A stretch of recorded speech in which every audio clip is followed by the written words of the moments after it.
오늘은 그 한국에 제가 이번에 지난주에 갔다 온 그 집회 특집을 이렇게 제가 이렇게 준비했습니다.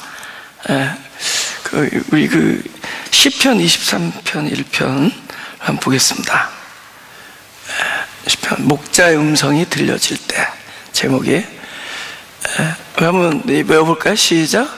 여호와는 나의 목자시니 내가 부족함이 없으리로다. 아멘. 다시 한번 시작. 여호와는 나의 목자시니 내가 부족함이 없으리로다. 이렇게 되는 겁니다. 먼저 그러니까 하나님이 참 내게 부족함이 없을 때, 먼저 그거를 통해서 가는 거예요. 그러니까 하나님이라는 분이 얼마나 풍성한 분이고 영원하신 분이고 부족함이 없으신 분이라는 거를 계속 깨달으면서 이제는 내가 그 상태에 이르게 돼요. 그러니까 내가 부족함이 없다는, 풍성하다는 건 더 이상 원하는 게 없다, 바라는 게 없다. 그래서 그 NIV 성경에도 I shall not be in want, 원하는 게 없다, 더 이상 바라는 게 없어진다. 그게 그러니까 나의 어떤 디자이어나 욕심 같은 것이 해결돼서 그런 게 아니라 가장 필요한 것을 가지게 되면서 바라는 게 없어지는 거예요.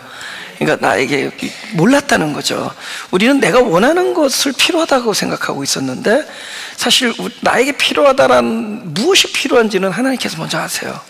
그래서 아시는 분께서 무엇이 필요하느냐, 당신을 필요한, 그러니까 우리는 늘 사형식이잖아요. 그분에게서 무엇을 이렇게 늘 원했지, 그분에게서 무엇을. 근데 결국은 나중에 그분 자체를 우리가 필요로 하고 있다는 걸 깨닫게 되는 거죠.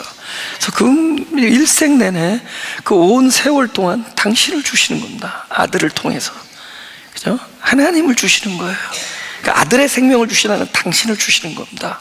우리에게 말씀을 주시는 거고, 우리와 늘 함께 하면서 우리에게 우리 안에서 진리가 되어 주신 그분 당신을 주시는 거거든요. 그래서 그 당신으로 채워지면서 내가 더 이상 바라거나 원하는 게 없어진다. 그래서 아주 풍성한 상태가 되는 거죠. 그러니까 처음에는 그분을 알게 돼요. 그분이 얼마나 풍성한, 내게 부족함이 없으신 그분을 알게 되는데, 그분을 우리가 얻으면서 이제는 내가 풍성해진 사람이 되는 것이다. 그래서 이제 순서가 이렇게 됩니다. 근데 우리가 이제 목자와 이제 양의 일종의 관계가 되는 거죠. 목자와 양이죠. 근데 우리가 늘 생각할 때 목자는 양을 인도하는 그런 존재죠. 근데 이제 우리가 생각하는 그 개념은 아직도 이렇게 세퍼레이트 된 거죠. 목자와 양이 떨어져 있는 거예요. 근데 결국은 하나님이 우리를 인도하는 방식은, 그러니까 우리의 존재 바깥에서 우리를 인도하는 게 아니라는 겁니다. 전에는 법을 돌에 새겼어요. 돌에 새겼다는 얘기는 내 눈으로 법을 읽을 수 있게 해주는 거죠. 그런데 그 새 언약을 통해서 법을 우리 마음과 생각에 새겨요. 우리 안에. 우리가 읽을 수가 없어요. 뭐를 어떻게 하라는 건지 알 수가 없다는 거죠. 그래서 우리가 읽고 들리는 모든 얘기들은 오히려 우리를 깨부수고 우리를 쪼개고 부수게 만들지, 그것을 우리로 지키게 하는 게 아니라는 겁니다. 우리가 듣고 우리가 읽고 하는 모든 법들은 오히려 나라는 존재를 사라지게 해요. 그리고 부수게 하고 쪼개요. 어떻게 말씀이 운동력이 있어 우리가 혼과 영과 골수를 쪼갠다는 거죠. 나라는 자아가 무너지는 겁니다. 그것을 우리로 지키게 하는 게 아니라 우리를 오히려 부수게 만들어요. 지키고자 하는 마음까지도 부수게 합니다. 그리고 이제는 그 스스로 그 법이 내 안에서 언약이 되어서 그 뜻을 성취합니다. 그러니까 이제는 안으로 돌아오는 거예요. 그러니까 목자가 우리를 바깥에서 인도하던 그 개념에서 점점 목자와 양의 거리가 사라진, 양과 목자가 일체가 돼. 그래서 안에서 마음이 되고, 우리 눈이 되고, 원하는 것이 되고, 언어가 되고, 이 안에서 하나가 됩니다. 일체를 이룬다. 그래서 목자와 양이 하나가 되어집니다. 그래서 그 걸음을 스스로 인도하세요. 그 안에서 걸으심으로, 그러니까 이렇게 끌고 가는 게 아니라 안에서 걸으심으로 걷게 하시고, 안에서 멈췄음으로 멈추게 하시고, 안에서 달려감으로 함께 달리게 하시고, 안에서 말함으로 함께 말하게 하시고, 안에서 봄으로 함께 보게 하고, 안에서 감동을 주심으로 생각하게 하고 안에서 성취함으로 우리로 승리케 합니다. 할렐루야. 그래서 목자와 양의 거리가 점점 하나가 되어가는 것이다. 그러니까 예수님이 그러잖아요. 내가 너에게 주는 물은 너 안에서 영생하도록 솟아나는 샘물이 되리라. 근데 우리 생각에는 내가 너에게 주는 할 때 주는 그분이 있고 그 우리가 받는 그 물이 따로 있었어요, 전에는. 근데 그분은 그렇게 말씀하시면서도 어떤 생각을 가지고 말씀하시냐? 내가 너에게 주는 물이 바로 나 자신이다, 이 얘기하는 거예요. 내가 너에게 주는 그 물이 바로 내 자신이다. 그래서 자신을 주시려는 거예요. 그러니까 아주 이 말이 좀 어떻게 들릴지 모르지만 그 여인 앞에 예수님이 계세요. 여인 앞에 보이는 곳에, 가시적인 곳에 예수님이 계시면 그것은 그 안에서 영생하는 샘물이 될 수 없습니다. 우리도 우리 앞에 보이는 곳에 주님이 계시면 그분이 내 안에서 영생하도록 솟아나는 샘물이 될 수가 없어요. 그래서 그분이 내 앞에서 떠나가야 돼요. 실상은 내가 너희를 떠나는 것이 유익이다. 그래서 그분을 떠나보내야 됩니다. 내 앞에 계신 그분을 떠나보내. 신앙은 뭐냐? 여태까지는 계속 그 나와 내 얘기를 들어주시는, 나와 함께 나를 바라보시는 그분, 이런 관계로 우리가 같이 갔어요. 근데 이제 그분을 떠나보내야 돼요. 신앙은 점점 성숙해지면서 점점 우리가 신앙이 깊어지면서 그분이 떠나가고, 떠나간 그분이 어디냐? 진리로 내 안에서 오시는 거예요. 그래서 법이 되어서 내 안에 새겨지는 겁니다. 내 법을 너희 생각과 마음에 기록하리라. 그분이 떠나야 돼요. 우리가 내 앞에 그분, 그럼 우리는 항상 그분을 원하는 게 아니라 그분이 나에게 해줄 수 있는 걸 원한대도 거기에는 그분의 뜻이 충만한 게 아니라 나의 생각이 충만해지고 내가 원하는 게 충만해지고, 그죠? 나의 욕심이 항상 나를 움직입니다. 그리고 그분은 나의 원하는 걸 들어주는 그냥 하나의 개체가 되어버리세요. 내 안에 들어오서 나의 주체가 되지는 않으세요. 항상 내 앞에 계시. 여러분, 내가 예수님 하면서 내 앞에 그분이 계시면은 나의 얘기를 들어주시는 그분이면, 우리가 쉽게 말하면 물 떠다놓고 신이 여시여 성왕님 산신령 뭐가 다르냐고. 사실 뭐가 이름만 바뀌었지. 그래서 기도하고 나중에 아멘 붙이는 거 말고 뭐가 다르냐고요. 그죠? 내 앞에 놓여있신 그분, 늘 우리는 그분에게 이야기하고 그분과 상의하는 것 같지만 결국 가장 중심은 내가 되거든. 이 생명의 중심 안에 그분이 와 좌정하지 아니하시고 나의 주체가 되지 않고 내 안에서 사시는 게 아니라 결국은 내가 홀로 사는 거예요. 그분은 나와 떨어져 있는 이상. 그럼 이 안에 이름만 바뀌었지 우리가 옛날 물 떠놓고 기도하는 그 신과 다를 게 뭐가 있냐고요. 그분이 떠나가야 돼요. 그죠? 우리가 그리스도 나는 당신을 사랑합니다는 그분이 결국 내 안에서 울림이 돼야 되고 내 안에서 외침이 돼야 되고 나와 하나가 되는 그분이어야 됩니다. 할렐루야. 결국 사랑은 내가 사라지는 거예요. 사랑은 자아가 심지어 사랑한다라고 이야기하는 나도 사라지고 내 앞에 계신 그분도 사라지고 그분과 내가 완전 일체를 이루는, 이때 목자가 양을 철저하게 자기 뜻대로 인도하는 자리에 놓이게 되는 겁니다.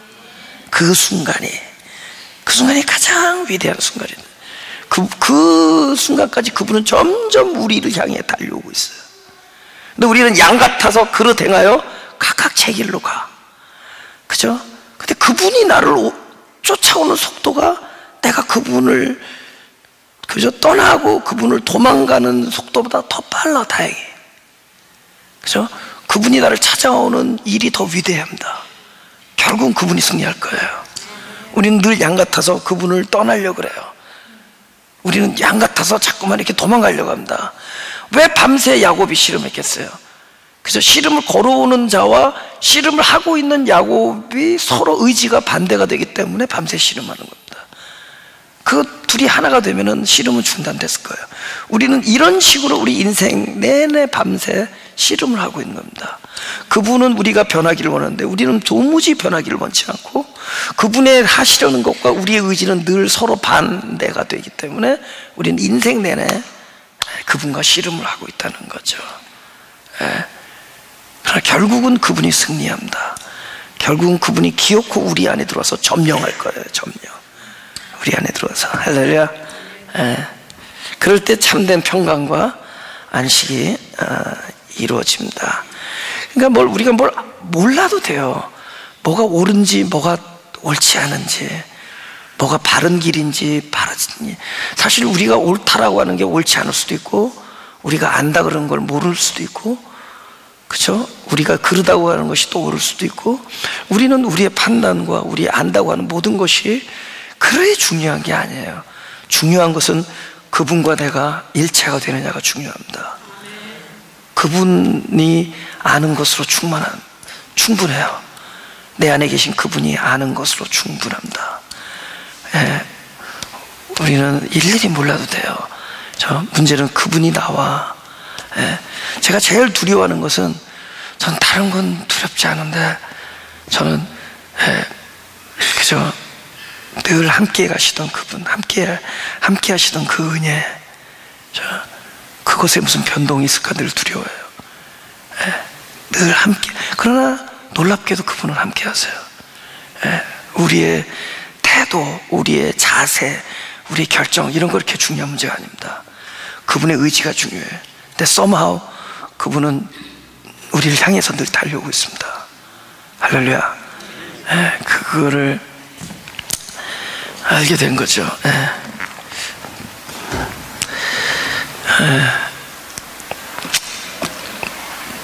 우리 요한복음 4장 13절, 14절을 한번 잠깐 보죠.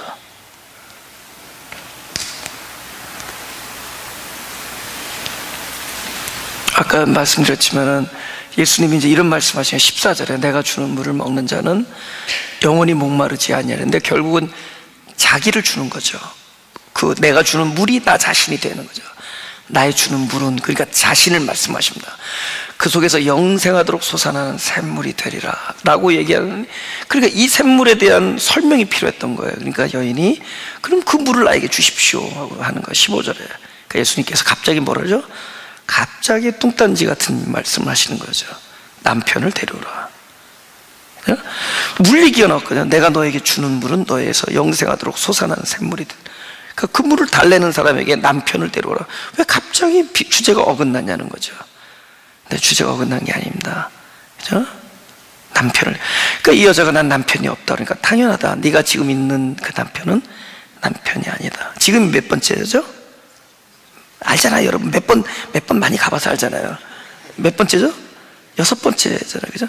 우리는 그 6번째를 가지고 있으면서도 예수님께서는 아니라고 얘기하는 거예요. 아니라고. 예수님, 그러니까 그 전에 몇 명 있었다 그러니까 주님이 너 5명 있었다 그러잖아요.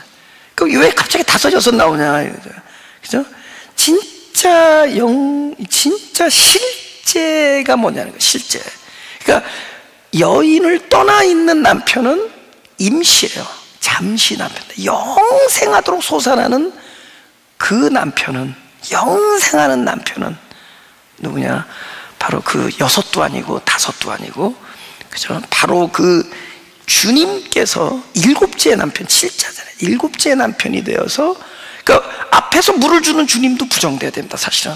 그 본인도 그렇게 얘기해요. 앞에서 물을 주시는 그분도 실상은 내가 너를 떠나는 게 유익하다 그래요. 결국은 떠나요.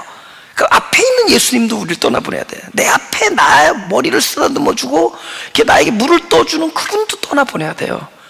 그래서 그분이 진리로, 빛으로, 번개로, 먼저 동편에서, 마치 번개가 동편에서 서편에서 나오잖아요. 주님의 임하심이 어떻게 하니까 여기 있다 저기 있다 눈으로 볼 수 있다 이런 게 아니라 마치 동편에서 서편에서 번개처럼 임한다 이거예요. 그분은 진리이신 그분으로, 진리여야지 나와 하나가 될 수 있어요. 할렐루야. 그분이 진리. 그분이 지금 앞에 있는 육체 예수님도 떠나야 돼요. 그분이 떠나서 내 안에 진리로 오실 때, 저와 여러분 안에 오셔서 하나가 되어질 때 우리가 말하는 그분이 7번째 남편이 되는, 7째 남편. 5도 아니고 6째 지금 남편도 아니고 바로 그분이 내 안에 진리로 오실 때 7째 남편이 되는, 그죠? 항아리도 마찬가지. 6개 항아리가 있잖아요. 물 항아리.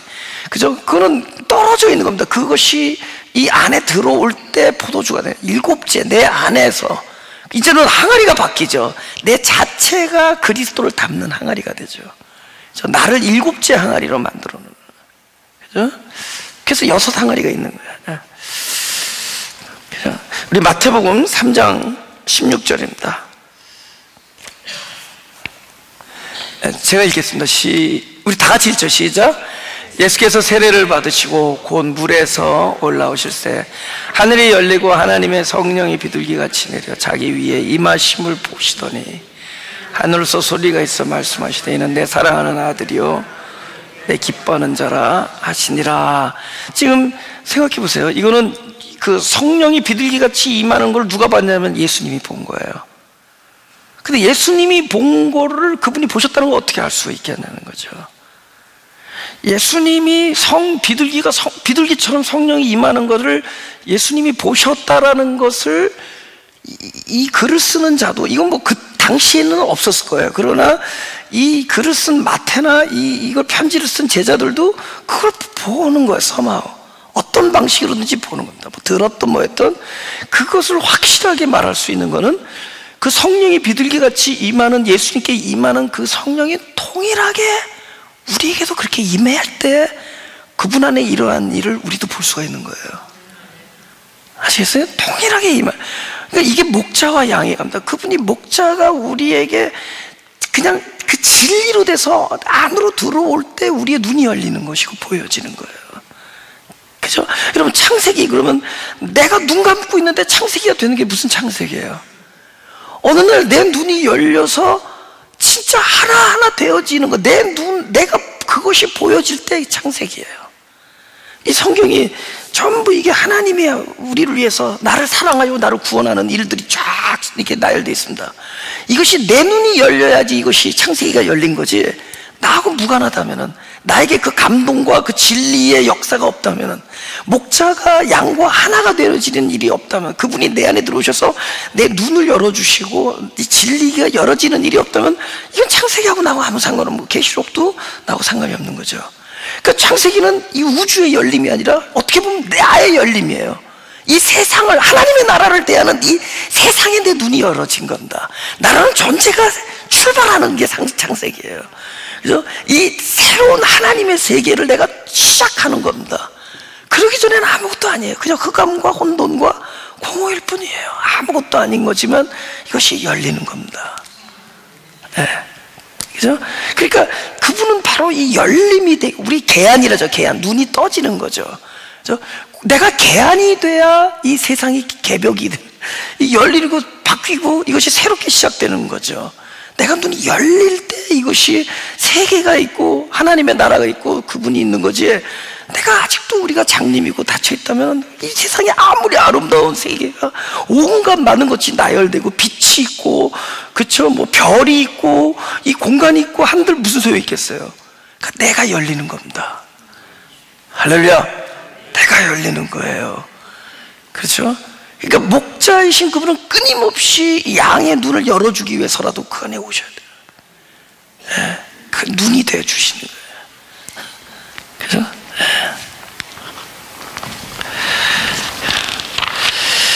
네. 이사야서 53장 6절에서 7절입니다. 우리 이것도 다 읽어볼까요? 시작. 우리는 다 양 같아서 그릇 행하며 각기 제 길로 갔거늘 여호와께서는 우리 무리의 죄악을 그에게 담당시켰도다. 그가 곤욕을 당하여 괴로울 때에도 그 입을 열지 아니하였으며 마치 도수장으로 끌려가는 어린 양과 털 깎는 자 앞에 잠잠한 양같이 그를 열지 아니하였도다. 아멘. 여기 양이 나오는데 6절의 양과 7절의 양이 달라요. 근데 6절의 양에 대한 하나님의 반응이 7절로 넘어가는 겁니다. 그러니까 우리는 that's it. 우리는 그릇 행해서 자기 갈 길로 가는 것까지예요. 거기서 더 이상 강요가 없어요. 야, 너희가 그릇 갔으니 좀 이렇게 제대로 와라. 거기는 더 이상 가지 마라. 이런 게 없어요. 그 6절이 우리예요. 바로 저와 여러분. 우리 인생은 하나님 앞에서 우린 다 양 같아가지고 늘 그릇 행한다는 거죠. 우리는 무엇이 옳은지 무엇이 옳지 않은지 잘 몰라요. 그리고 지금 옳은 것이 나중에 옳지 않은 일이 될 수 있고, 지금 우리의 주장이 나중에는 바보 같은 판단일 수 있고, 또 지금 또 그러다고 생각해 나중에 옳을 수도 있고, 우리는 모든 게 uncertain. 우리는 무엇이 옳다, 옳지 않다라고 말할 수 없습니다. 우린 모르는 사람들이에요. 그죠? 우리는 바보 같다는 거예요. 그릇 행한다. 우리가 옳게 행하는 것 같지만 아닙니다. 우리는 각각 하나님의 뜻을 이야기하지만, 하나님의 길을 이야기하지만 결국은 자기가 가고 싶은 대로 가는 거예요. 여러분, 이 앞에 서 있는 목회자 결국 제가 뭐 어쩌고 해봤자 소용없어요. 그 어쩌고 저쩌고는 듣지 말고, 아, 자기 가고 싶은 대로 가는구나. 그게 제일 좋아요. 근데 중요한 것은 사람들은 누구나 다 자기 가고 싶은 대로 가는 거예요. 근데 그것에 대하여 7절에 나오는 양이 존재한다는 거예요. 우리는 각기 제 길로 가는데, 그 우리들의 이 실존, 우리들의 어리석음, 우리들의 연약함, 우리들의 무지, 우리들의 엄청난 욕심, 이런 것에 대해서 그것을 누구에게 담당했느냐? 7절에 나오는 양에게 담당시켜요.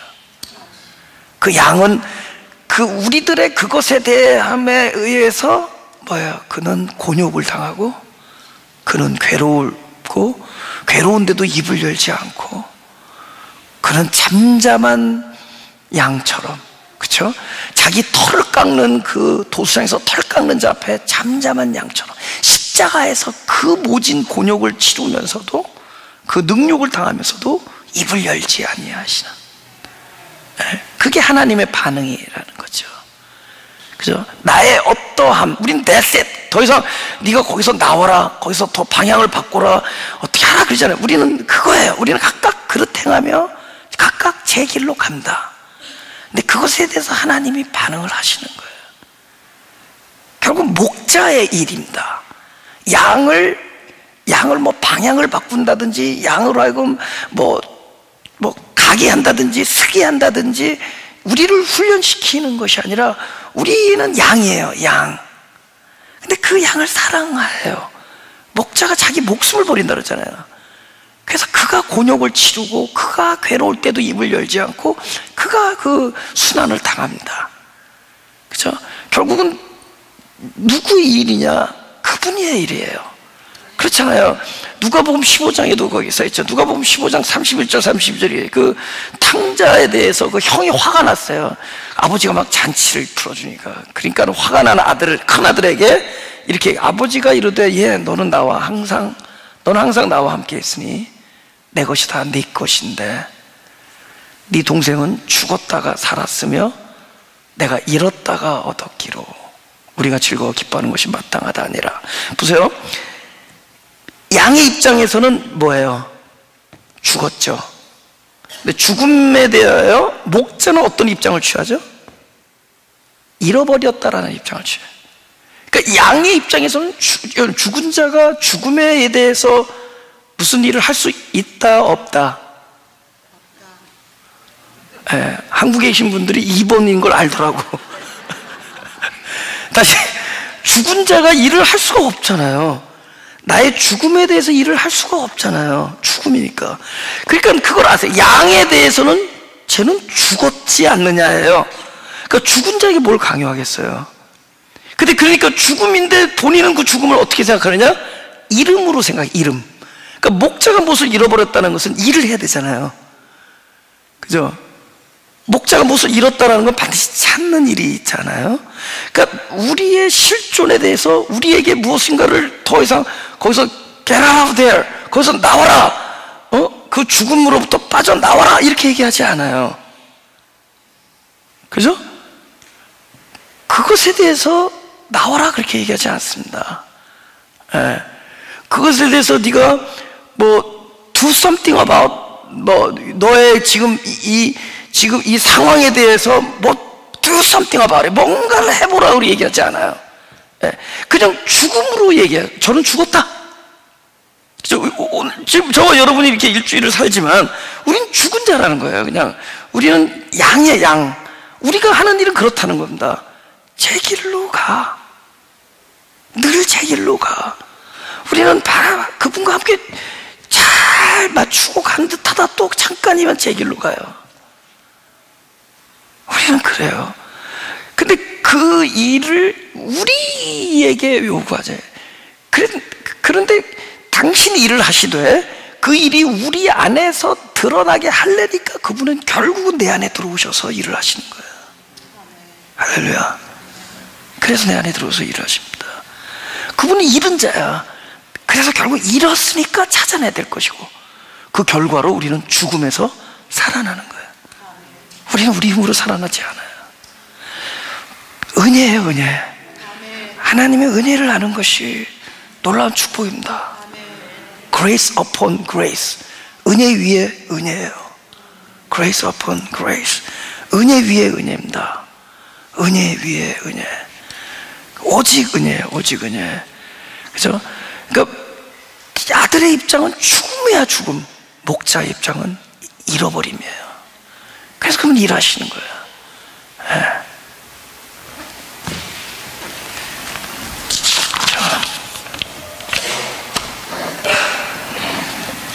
마태복음 26장 72절 75절입니다. 이것도 다 같이 읽어볼까요? 시작.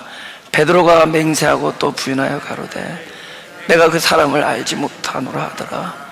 조금 후에 곁에 섰던 사람들이 다 나와 베드로에게 이르되 너도 진실로 그 당이라 내 말소리가 너를 표명한다 하거늘 저가 저주하며 맹세하여 가로되 내가 그 사람을 알지 못하노라 하니 달기고 울더라.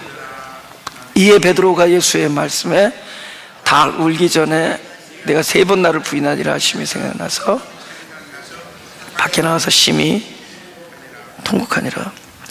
그러니까 본질이야, 신앙의 본질에 대해서 한번 우리 이야기를 나눠보죠.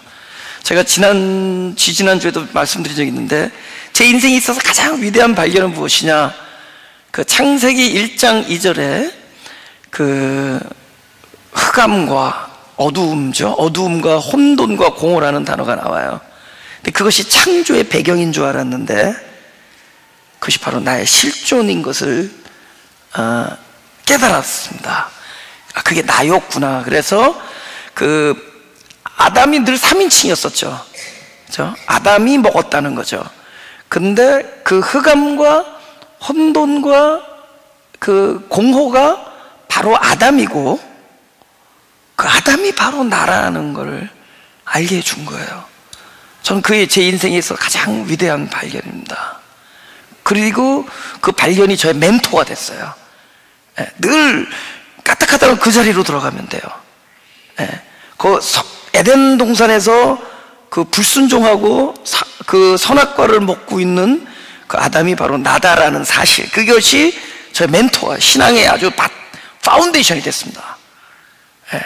그것이. 근데 그러면 뭐냐? 그럼 너가 아무것도 아님, 너가 철저히 없음을 깨달은 것이 뭐 이렇게 위대하냐? 근데 위대해요. 그러니까 없음이라는 말 안에 뭐가 있겠어요? 이것을 해결할 만한 방법도 없음이죠. 내가 만약에 능력이 없다, 그럼 능력이 없는데 없음에 대해서 내가 뭘 할 수 있겠어요? 나에게 사랑이 없다, 그걸 인정하자고요? 그럼 사랑이 없음을 아는 자에게 무슨 사랑에 대한 회복을 얘기할 수 있겠어요? 없음은 없음으로 끝나지, 없는 자에게 무엇을 다시 있게 만들 수 있는 능력이 없잖아요. 철저히 없음을 깨달은 거죠. 근데 그래서 이것을 뒤집을 힘도 없고 실제로 아무것도 없고 선도 없고 사랑도 없고 인내도 없고 올바른 뜻도 없고, 근데 그것을 뒤집을 만한 능력도 없고, 그 없음인데 그럼 하나님은 어떻게 존재하느냐?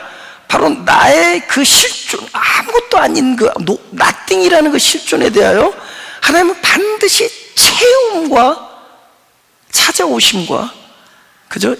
있음으로 임재하시고 찾아주시고, 근데 채워주시는, 그러니까 나의 없음에 대해서 하나님께서 반응하는 형식으로 우리를 구원하세요. 그러니까 흑암은 빛이 없으니까 빛으로 반응하시고, 그죠? 공허에 대해서는 채움과 공급으로 반응을 하시는 거죠.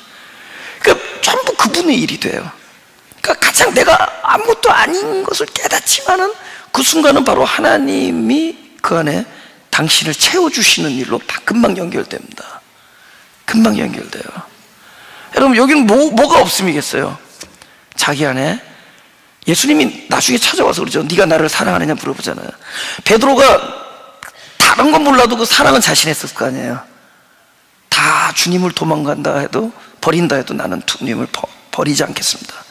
나는 죽는 데까지, 오게까지도 갈 준비가 돼 있습니다. 그러잖아요. 그렇죠? 그러니까 그만큼 마음은 좋았던 거예요. 마음은 주님을 사랑했던 거예요. 마음은 그분을 진짜 사랑한 거예요. 그렇죠? 근데 이 깨짐, 완전 깨어지잖아요. 다 부서지잖아요. 그죠? 닭이 울 때 다 부서지잖아요. 근데 뭐를 보게, 자기가 그나마 있다고 여겼던 것까지도 없음을 보게 되는 거예요. 아, 내가 의리가 있는 줄 알았더니 없구나. 내가 주님을 사랑하는 줄 알았더니 사랑도 없구나. 그러니까 자기를 총체적으로 부정하게 되죠. 있는 줄 알았단 말이에요. 그래도 의지는 있는 줄 알았는데 없음. 이제 소망까지 없어요. 저 순간은 사역적 소망까지 사라져요.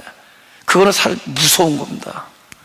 사람이 뭐 사역적 그러면 뭐 사역자들한테만 있는 게 아니라 저와 여러분의 존재 이유가 되게 그런 거거든요.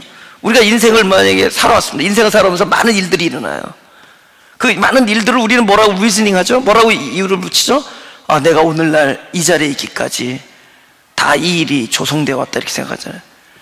그 많은 비극과 슬픔과 또 때로는 희극, 좋은 일과 기쁜 일과 또 고통과 이런 모든 일들을, 이 모든 일들을 우리는 어떻게 설명해? 지금 내가 여기 있는 이유다. 내가 지금 이런 말을 할 수 있는 이유고, 이걸 우리가 사역의 이유라고 합니다.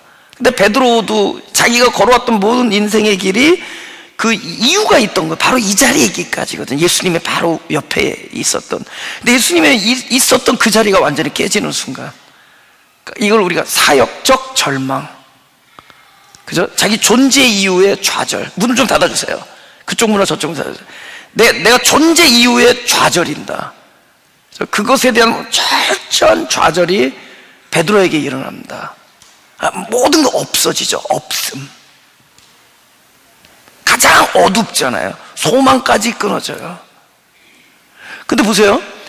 누가 울었어요? 그 순간에? 달리 울어요. 가장 없는 순간에 그 없음에 대한 하나님의 answer, 그게 팍 울어버리는 거예요. answer. 닭은 빛을 가져와요. 새벽을 알립니다. 그러니까 무엇이 없느냐? 이건 빛이 없었던 거예요. 그것에 대한 하나님의 반응이 가장 맥시마이즈, 가장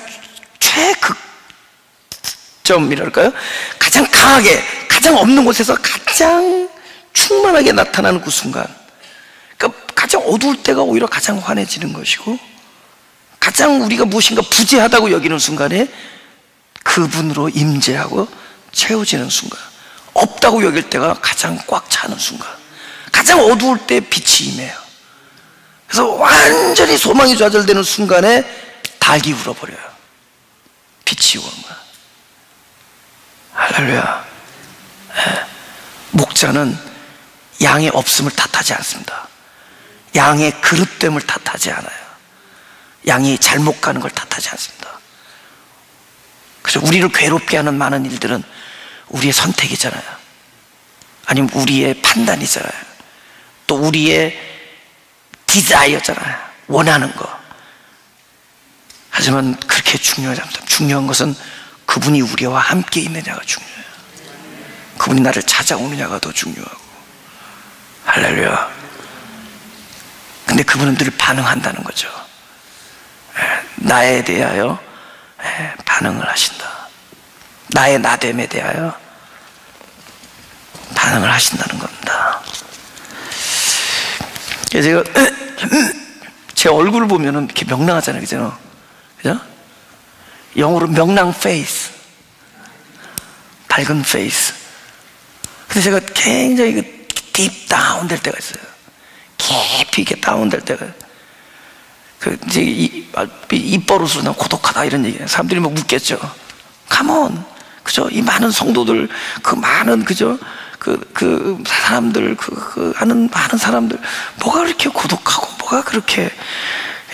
근데 이거는 하나님께서 내 존재를 가끔 이렇게 알려주는 것 같아요. 그런 작용인 것 같아요. 나를 상기시켜 주는 거죠. 내가 아주 자주 그래요. 자주 깊이 이렇게 고독해요. 아주 론니해지고, 그죠? 어떨 땐 새드하기까지. 쉽게 말하면, 저 역시 우울증 환자구나. 그렇게 생각하지 마세요. 너무 심플하게 디프레스 이렇게만 얘기할 게 아니라, 그냥, 그러니까 그게 나라는 걸 끊임없이 알게 해줘요. 그러니까 내가 무엇인가가 결핍된다는 거죠. 공허하다는 거죠. 근데 나의 가장 큰 결핍이 오히려 충만이 될 수 있어요.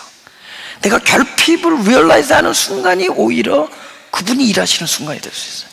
내가 가장 고독해 할 때 임재를 충만히 누릴 수 있고, 내가 가장 어두움을 경험할 때 그때가 빛을 볼 때가 있는 거예요. 오히려 그렇잖아요. 실제로 깜깜하면 보이잖아, 바깥이.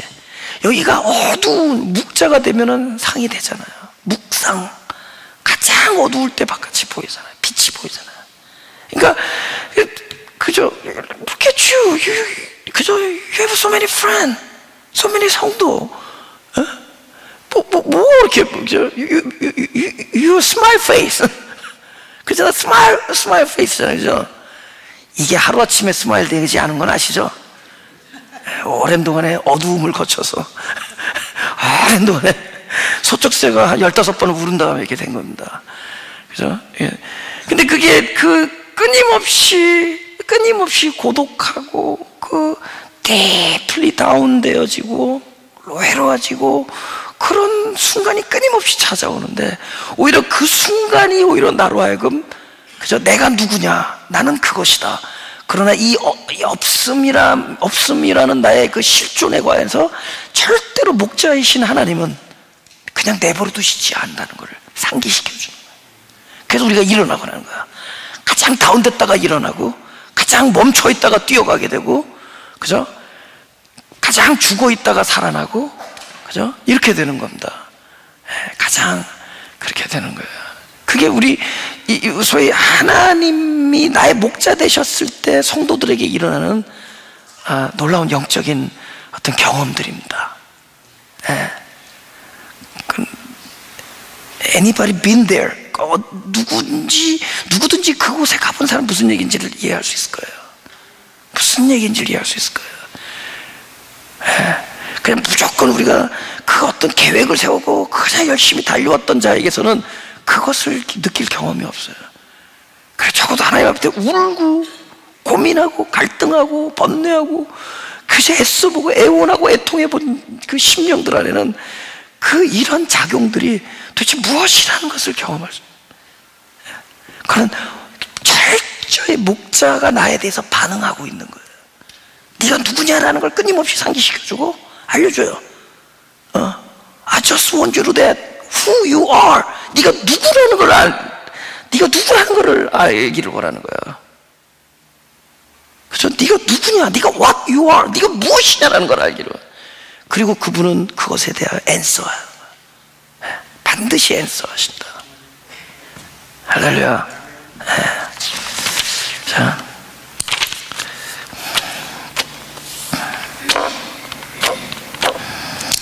마태복음 28장. 이건 알죠? 예수님 무덤에 있을 거를 알고 여인들이 간다, 그죠? 제가 읽게요. 큰 지진이 나며 주의 천사가 하늘로서 내려와 돌을 굴려내고 그 위에 앉았는데 그 형상이 번개 같고, 그죠? 결국 그분은 그렇게 존재하시는 거예요. 빛으로 존재하는 겁니다. 그죠? 빛이 진리라는 거예요. 말씀이라는 겁니다. 그 옷은 눈같이 희건을 수직하던 자들이 저를 무서워하며 떨며 죽은 사람같이 되었더라. 5절 천사가 여자들이 일러 가로되 너희는 무서워 말라. 십자가에 못 박히신 예수를 너희가 찾는 줄 내가 아노라. 우리 7절 다 같이 읽어보죠. 시작. 그가 여기 계시지 않고 그의 말씀하신 대로 살아나셨느니라. 와서 그의 누우셨던 곳을 보아라. 요거하고 공통적인 걸 찾아보죠. 이제 열왕기상 19장 11절 12절에 이건 엘리야의 경험입니다. 로뎀나무 아래서 두려움에 떠는 그 엘리야에게 하나님께서 이렇게 말씀해요. 여호와께서, 제가 읽을게요. 여호와께서 가라사대 너는 나가서 여호와의 앞에서 산에 섰으라 하시더니 여호와께서 지나가시는데 여호와의 앞에 크고 강한 바람이 산을 가르고 바위를 부수나 바람 가운데 여호와께서 계시지 아니하며, 바람 후에 지진이 있으나 지진 가운데도 여호와께서 계시지 아니하며, 또 지진 후에 불이 있으나 불 가운데도 여호와께서 계시지 아니하더니 불 후에 세미한 음성이 있는지라. 지금 공통점이 뭐죠? 이 여자들, 막달라 마리아와 다른 마리아와 그 다음에 여기 엘리야가 공통적으로 경험한 게 어떤 사건이죠? 계시지 않는 거죠. 다 정답들이 막 나오네. 그죠? 이쪽이 아주 정답. 계시지 않았다는 거예요. 계시지 않아. 그러니까 계시다라는 건 우리 예측이고, 우리의 지식이고, 우리의 기대고, 우리의 모든 생각이잖아요. 우리가 달려온 이유잖아요. 여자들도 그래서 거기에 계시다라는 것을 근거로 해서 달려왔어요. 그죠? 우리가 어떤 판단을 근거로 달려가. 우리가 그것 때문에 열심히 노력하고 애도 쓰고 기도도 하고 살아왔을 겁니다. 근데 막상 가서 보니까, 뚜껑을 딱 열어보니까 여태까지 달려온 모든 게 아니었어. wrong이었다는 거야. 잘못이었다는 거야. 그죠? 그들은, 우리는 그렇게 살아요. 우리는 살을 때 뭔가 거기 분명히 그거 계시다. 우리는 하나님이 계시다면 바람에 있고, 강한 바람에 있고, 불에 있고, 지진에 있다. 주님은 돌아가셨으니까 분명히 그 돌로 덮은 무덤 안에 계시다. 그러니까 우리는 그것을 믿고 그것을 근거로 해서 결정을 하고 달려와 준비도 하고. 그러나 막상 뚜껑을 열었을 때 우리의 모든 예측과 우리의 기대와 우리의 지식은 다 부서집니다. 좌절되는, 우리 절망하죠. 우리 삶에 대해서, 우리의 판단과 우리의 선택과 우리 알고 있다는 것, 우리 기대와 우리 목적, 이런 것들에 대해 절망하죠. 근데 여기 계시지 않다, 그 절망하지 않으면 우리가 언약인 말씀 안으로 넘어가지 않아요. 근데 오히려 절망이었기 때문에 어디로 넘어가느냐? 말씀으로 넘어가요. 여기 계시지 않고 말씀하셨던 대로 살아나요. 우리가 말씀으로 언제 넘어가요? 여기서 절망했기 때문에 넘어가요. 우리가 불에 안 계신 분을 봤기 때문에 세미한 음성이 들려요. 강한 바람에 안 계신 분을, 계시지 아니한 거를 경험했기 때문에 안에서 세미한 음성을 들을 수가 있습니다. 우리가 있다고 여기는 곳에 그냥 있어버리면 세미한 음성이 아무리 울려도 들릴 수가 없어요. 오히려 나의 arm에 대해서 절망할 때, 나의 예측과 기대가 모든 게 빗나가고 매치가 안 될 때, 앞뒤 상황이 매치가 안 될 때, 오히려 우리는 우리 존재를 겸손하게 오로지 하나님의 뜻인 말씀 안으로. 말씀은요, 우리가 논리적으로 이해할 수 없어요. 말씀은 동의할 수도 없습니다. 우리가 어그리할 수가 없대도요. 왜냐하면 그걸 이해할 수가 없으니까. 왜 당신이 3일 만에, 왜 당신이 십자가에 피를 흘리고 죽었니? 이유가 돼요? 그분이 무슨 설명을 해도 제자들이 이해할 수가 있었겠냐고. 많은 일들에서 말씀이라는 것 자체 우리가 이해할 수 있는 게 아니에요. 그러나 우리가 말씀의 모든 것을 넘길 수 있을 때는 뭐냐? 나의 예측과 나의 생각과 판단이 wrong하다라는 것, 그것에 대해서 좌절하고 절망할 때만이, 그래서 소망이 끊어질 때 우리는 말씀으로 넘어갑니다. 할렐루야. 말씀이라는 게 목자라는 거예요. 목자에게 맡겨버리는 거예요. 모든 것이 불확실해질 때, 아무것도 확실한 게 없을 때 맡겨버리는 거예요. 아무것도 확실한 게 없을 때 맡겨버리는 겁니다. 모르기 때문에. 그죠? 제가 지난번에 이런 얘기 했죠. 마이너스라는 거는 실제 존재하지 않아요. 근데 존재하지 않지만 또 존재해요. 우리가 말하는 존재하지 않으면 우리의 판단일 뿐이에요. 실제로 존재해요. 그래서 마야 문명의 그 사람들이 이 제로를 발견하는 순간에, 그 제로를 발견한 것 때문에 마이너스를 발견할 수 있었어요. 그죠?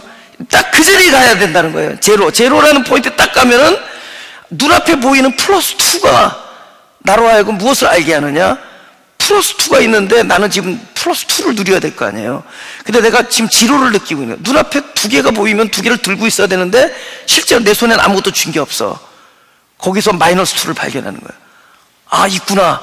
또 다른 무엇이 있구나. 그래서 이 제로라는 곳에서 플러스 2와 마이너스 2가 함께 공존하는, 우리가 영어로 팩트라고 하죠. 팩트. 눈앞에 보이는 거, 이거 트루스라죠. 진리. 사실과 진리가 동시에, 우리가 보는 것은 보이는 것이 아니요, 보이지 않는 것, 영원한 것, 이걸 우리가 마이너스라고 그러잖아요. 예를 들면 사망의 음침한 골짜기를 지난다. 앞이 캄캄해. 그럼 두려워해야 되잖아. 근데 하나님께서 두려워해야 되는 그곳에 놔두지 아니하시고 두려워하지 않는 지로라는 곳에 놔둔다. 우리를 그렇게 놔두는 거예요. 예수님이 풍랑 속에서 두려워해야 되는데 그분은 그 영적인 제로 상태에 놓여 있는 거예요. 근데 그분은 잠을 주무시고 계신 거예요. 풍랑이면 함께 막 널뛰어야 되는데, 함께 두려워야 되는데, 어떤 자리, 그것이 늘 우리를 안식하게 만드는 자리입니다. 우리를 그 자리에 갖다. 그럼 그 자리에 딱 있으면 분명히 두려워야 되는데 두려워하지 않는 거예요. 내가 사망의 음침한 골짜기를 다닐지라도 두려워하지 않는 것, 두려워하지 않음 때문에 뭐를 받느냐? 보이지 아니하는 진리를 발견해야 돼. 주님이 나와 함께 하심이라를 보게 되는 거예요. 할렐루야. 그 자리에서 보게 되는 거예요. 그러니까 주님이 나와 함께 하시면 보일 수 없지만 이 두 가지가 사실 뭐 때문에 보게 됐어요? 플러스 2. 사망의 음침한 골짜기가 오히려 주님이 함께함을 같이 볼 수 있게 해주는 거예요. 예, 이것을 저는 말씀이라고 해요. 이 자리에서 볼 수 있게 해줍니다.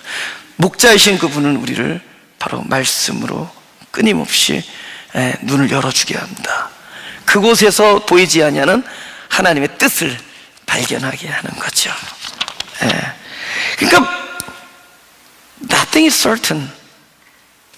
우리가 뭘 확실하게 몰라도 두려워하지 않음은 그분이 우리와 함께 하심을 알 수 있는 거죠. 우리 마지막으로 누가복음 24장 30절 32절입니다.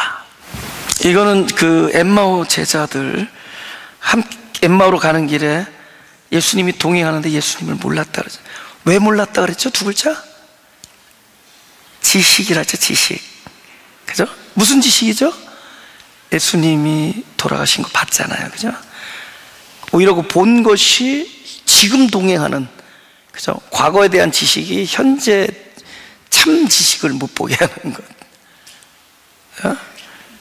몰랐는데 이제 이게 그러니까 30절에 저희와 함께 음식 잡수실 때 떡을 가지사 축사하시고 떼어 저희에게 주시매 저희 눈이 밝아져 그인 줄 알아보더니 예수는 저에게 보이지 아니하시는지라.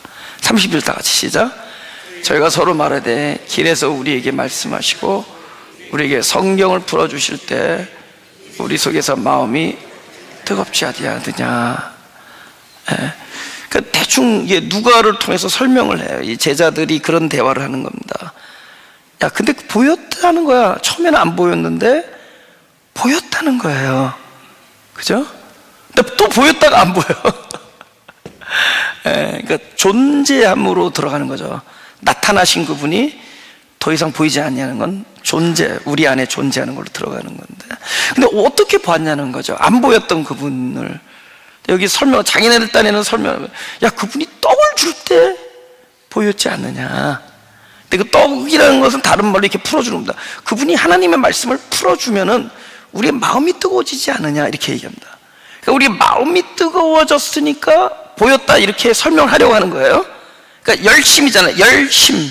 우리의 마음이 뜨거워지니까. 근데 의학적으로나 그죠? 과학적으로나 논리적으로나 심지어 영적인 감각을 동원하더라도 마음이 뜨거워진 것과 주님을 보는 것과는 아무리 봐도 별개예요. 이 구절에 대해서 그죠? 우리가 이제 좀 고민을 해보는 거죠. 그죠? 예수님께서 저 오른편에 던지라 그래요. 고기를 밤새 못 잡으니까. 그러니까 이들이 오른편에 던졌어요. 그죠? 그죠? 오른편은 평생 부정한 곳입니다. 내가 저기에는 고기가 있을 거라고 여기지 않는 곳에도 던져요. 나중에 그렇게 돼, 사람이. 내가 그걸 아니라고 여겼던 것까지 던지게 돼요. 결국은 잡혀요. 그 무리도 찢어지지 않고. 혹시 몇 마리 기억나세요? 153마리죠. 153마리. 또 그럼 153마리가 무슨 의미가 있느냐? 내가 볼 때는 특별한 의미가 없습니다. 그냥 끼워 맞추느라고 보면 많아요. 근데 그거보다는, 우리가 그걸 억지로 푸는 것보다는 153마리는 철저히 그분 하나님의 뜻이에요. 하나님의 뜻이에요.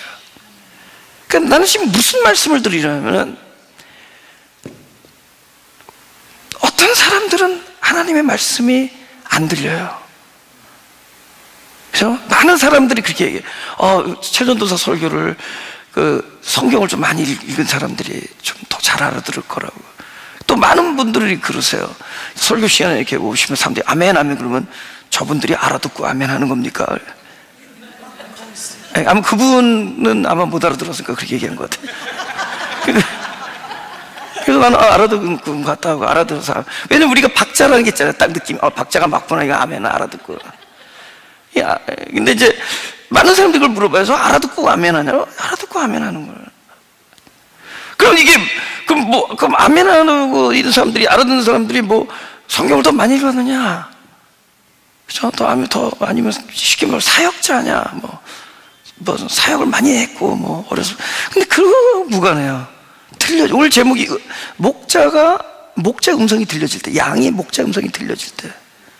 근데 이거는 공식이 없어요. 이건 하나님의 비밀입니다, 비밀.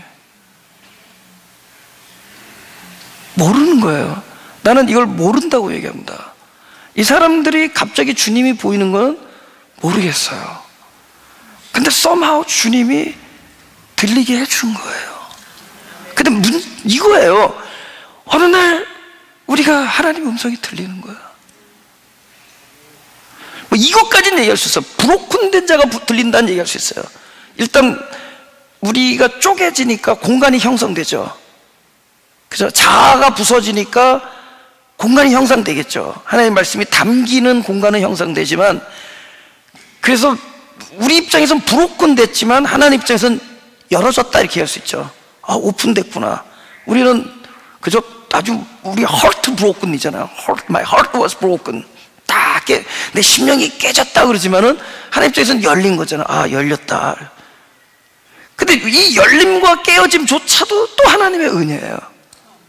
이것조차도 누구는 똑같이 그 어둠 속에서 흑암과 혼돈의 실존을 발견하는 자가 있는가 하면은 어둠 속에서 더 강팍해진 사람도 있어요. 그 어둠 속에서 오히려 더 복수와 이 보복의 앵거로 꽉 차서 살아가는 사람도 있고, 어둠 속에서 나는 아니다를 본 사람도 있다고. 그 닭울음 소리에서 자기를 좌절했지만 그 좌절한 베드로가 특별한 이유가 있는지는 모르지만 예수님은 찾아갔단 말이에요. 이 세상에 어느 누가 그렇게 큰 소리 치고 그 자리에서 3번이나 부인한 그 사람을 찾아가겠냐고. 또 찾아가서 한마디도 I told you. 그래, 나도 모르겠어요. I told you. 그러잖아요. 근데 뭐라고? 이러도 안 해요. 한마디도 안 하세요. 그냥 물어보는 거야. 나를 사랑하느냐? 그 다음에 오히려 여태까지 맡기지 않았던 사역을 맡겨요. 지금 아주 다양한 하나님의 나타나심과 역사를 이야기하는 겁니다. 저는 옛날에 찬양할 때 손 드는 거 상상도 못했어요. 맨날 우리 아내한테 야 무슨 하이히틀러냐 그랬다고.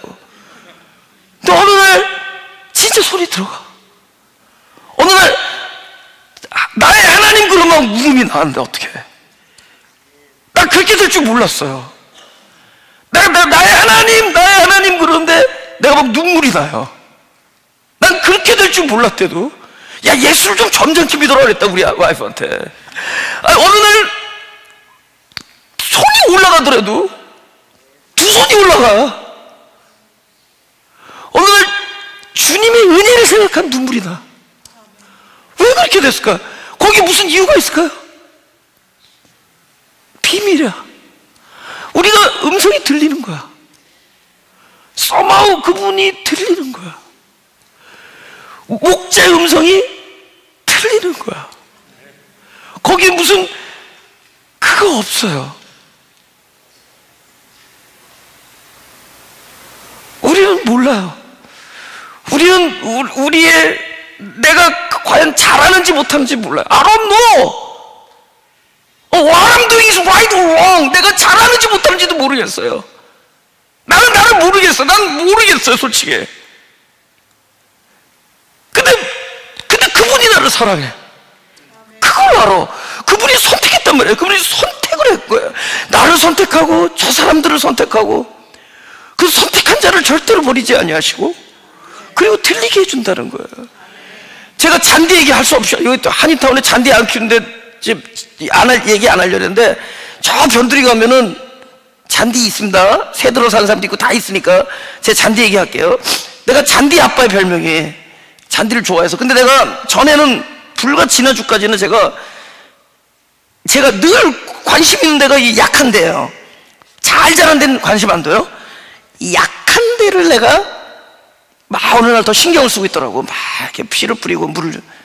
예. 근데 내가 어제 깨달았어. 어제 깨달았어. 내가 약한 데를 좋아하는 게 아니야. 그냥 내가 좋아하는 걸 좋아해. 내가 좋아하는 데를 좋아해. 그러니까 그 공식이 없어요. 어떨 때는 약하다고 좋아하는 게 아니에요. 어떨 때는 건강해도 좋아해. 그게 뭐냐면은 하나님이 우리가 무슨 이러이러해서 우리를 선택하거나 이러이러해서 우리를 사랑하는 게 아니라 이건 철저히 나를 사랑하시는 하나님의 비밀이에요. 이건 전부 그분이 좋아하니까 좋아하는 거예요. 그분이 선택했으니까 선택한 거고, 그분이 들리게 하니까 들려지는 거고, 그분이 이런저런 일들을 허락하니까 그 일이 되어진 거고, 그분 생각대로예요. 그분의 뜻대로예요. 우리는 근데 somehow 그걸 알아요. 그죠? 그분은 우리에게 어느 날 선택한 자에게 감동을 주시는 거예요. 감동을 줘요. 전에는 이런 감동이 없었대도 내가 예수님 사랑해요, 나의 하나님, 내 손을 주께 높이는데 눈물을 흘릴 줄 몰랐어요. 너는 왜 그 찬양 가사 하나하나가 나의 눈물을 적시게 만들어요. 내 존재를 그분 앞에서 손을 다 들게 만들고 그분 앞에서 완전히 나를 엎드리게 만들어요. 그분 생각만 해도 막 감사하고 생각만 해도 기뻐요. 이건 하나님의 비밀입니다. 그래서 중요한 것은 뭐냐? 우리는 양 같아서 그릇 행하여 제 길로 가지만 하나님은 우리를 사랑한다는 거예요. 우리를 선택했습니다. 그 이유는 모르겠어요. 그러나 비밀이에요. 그분은 우리에게 들려주시고 우리에게 목자가 되신다고 말씀하시고, 할렐루야. 기어코 우리는 실패해도 하나님은 성공하시고, 우리는 패배해도 하나님은 승리하시고, 하나님의 뜻은 절대로 변경되지 않고, 하나님의 약속과 하나님의 뜻은 반드시 성취됩니다. 할렐루야. 그분은 무슨 이유에서인지 우리에게 감격을 주셨고, 그분은 무슨 이유인지 우리에게 애통함과 눈물을 주셨고, 무슨 이유에서인지 그분은 세상 사람들이 가질 수 없는 걸로 인해서 평강을 누리게 하고, 전에 내가 누리지 못했던 어떤 안정과 안식을 우리 안에서 갖게 해주고, 전에 몰랐던 우리가 가장 다운되고 고독한 중에서도 평화와 희락을 맛보게 해주고, 우리가 절망 가운데서도 소망을 갖게 해주고, 하나님께서 무슨 이유인지, 하나님의 신비입니다. 그 신비로움과 그 비밀은 우리를 선택했다는 사실이야. 나를 선택하시고 여러분을 선택하시고, 그리고 절대로 목자임을 취소하지 않는다는 거예요. 우리는 나의 하나님, 그 찬양을 할 때 우리의 마음은 뜨거워집니다. 한번 일어나서 우리 나의 하나님 찬양해 봅시다. 다 같이 일어납시다.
기도하겠습니다. 우리는 무엇이 옳은 것인지, 무엇이 옳지 않은 것인지, 우리는 무엇이 선한 것인지, 무엇이 선하지 아니한 것인지, 우리는 무엇이 하나님의 뜻인지, 무엇이 하나님의 뜻이 아닌지 우리는 도무지 알 수가 없습니다. 우리는 참된 지식도 없고 참된 분별도 없고 또 참된 의지도 없습니다. 우리에게는 능력도 없고 우리에게는 아무런 선에 대한 방도도 없습니다. 하나님의 거룩함 앞에 우리는 실제로 아무것도 아니고 없음이고 혼돈이고 흑암이고 사망입니다. 그러나 여호와는 나의 하나님이시고 여호와는 나의 구세주고 여호와는 나의 요새시고 여호와는 나의 아버지인 것을 믿사오니, 나를 사랑하시는 아버지인 걸 믿사오니, 사랑하시는 아버지의 모든 선하신 뜻에 우리의 존재를 맡깁니다. 우리의 가족과 우리의 사랑하는 공동체와 우리의 모든 것들을 주님의 선한 손 위에 올려놓사오니 당신의 뜻을 행하시옵소서. 당신의 언약을 성취하시고 당신이 뜻한 바를 이루시고 당신의 선을 이루어 주옵소서. 감사드리며 예수님의 이름으로 기도드렸사옵나이다.